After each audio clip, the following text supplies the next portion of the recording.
Yeah, I think that in this business, if you have to be super successful already in order to shut things down on the weekend. So the way that I look at this is that when we work in sales, there's a reason that we have that freedom and flexibility that comes with the, like I can stroll out of, wake up and stroll into the office or stroll into my cubicle or start working at 10 o'clock. It's because I'm going to work Saturdays. I'm going to work. There's going to be times that I have to field calls, even in the business that we're in today. Like this isn't like a, like we like, and for a lot of us, we don't make standard salaries. Like we like a lot of agents who are in this business, we make significantly more, right? Like, but that comes at a price, and that price is sometimes you got to work a little bit more. You got to, take a call at 6:30 on a Friday.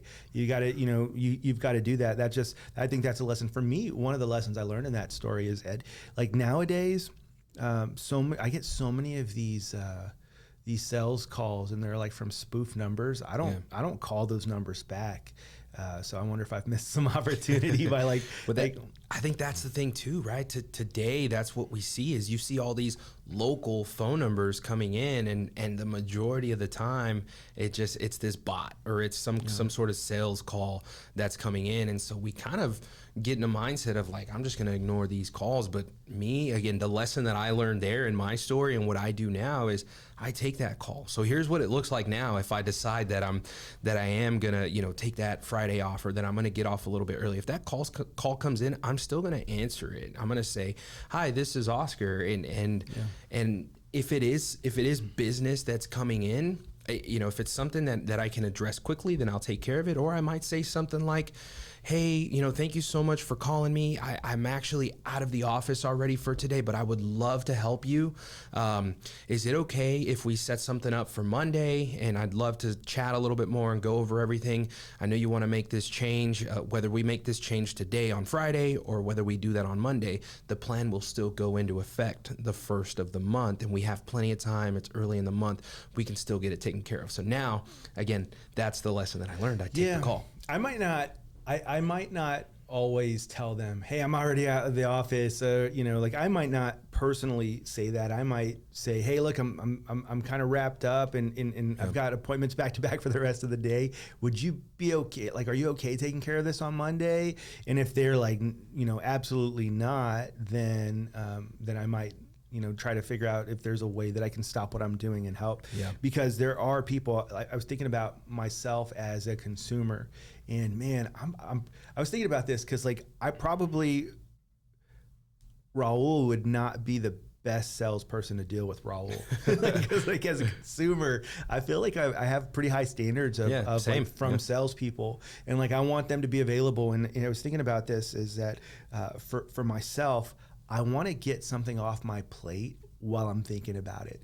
And so, just even the other day, there's a guy who is going to be, he does fence staining, and I dealt with him like a year and a half ago, and the guy was fantastic to work with. He did a really good job. And so I reached out to him like about a month and a half ago because it's about time to do it again. And so I reached out to him about staining my fence, and it was a Saturday, and he responded on a Monday at 2.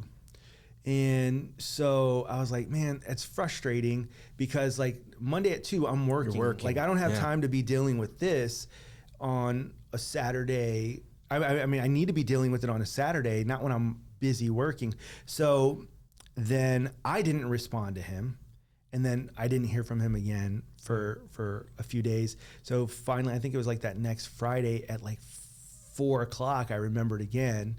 And I was like, "Hey, are you able to give me a quote for my fence staining?" And there was no response because it was 4 o'clock, but then he responded the next day. And so I'm going to tell you, this is for all agents out there. If you do business that way, you're leaving money on the table. Yeah. If you can't be bothered by a call on the weekend, it's going to someone else who will. And there's people I will pick up the phone. I will, if you're not helping people, I will answer the call on a Saturday. I will on a Friday. And that guy, so I texted him again this last Saturday, and I was like, hey, dude, I only think of this stuff when I'm home, and I'm home. It's Saturday. Sorry to bother you, but are you able to help me with this? No response. It's crickets. Yeah. And he probably thought, I'm not going to deal with this. I'll call him in the morning. And this is what happens, I think, for a lot of agents when you have time, like, or not when you have time, when you're in a situation where you have enough business, you're not worrying about it right now, but you're not putting anything in the reserves. You're not focusing on that. Instead, what you're doing is you're focusing on, I'm good right now, so I'm not going to deal with this. But trust me, business goes down, the guy's going to be taking his calls on Saturdays. So I think, like, as an agent, that's another lesson to be learned. Like, it doesn't, like, you don't have to shut down just because it's the weekend. Now, you know me, like, I'm all about, like, it's about family, it's about all those things. But I could take 5 minutes to walk outside and just let them know, like, hey, I'm here with the family right now. Like, especially if it's on a Saturday, I'm here with the family right now. I'm with the kids. But I just wanted you to know, like, I would love to be the person to help you. And I'm super busy right now. And a lot of time people, as soon as you say that, they're like, oh man, I just appreciate you getting back to me. So you're gonna call me back next week? Yes, absolutely. Okay, so because what you're doing is you're taking the responsibility off of the consumer and putting it back on yourself. And then you're like, well, I'm too busy on Saturday to have to remember to call them back. Go into your phone and add a calendar note, call this person on Monday. And it takes literally 30 seconds to do, and you are setting yourself apart from the competitor. So if you like this clip, do me a favor, click right up here so that way you can watch the full podcast, and then also click right up here for more content just like this.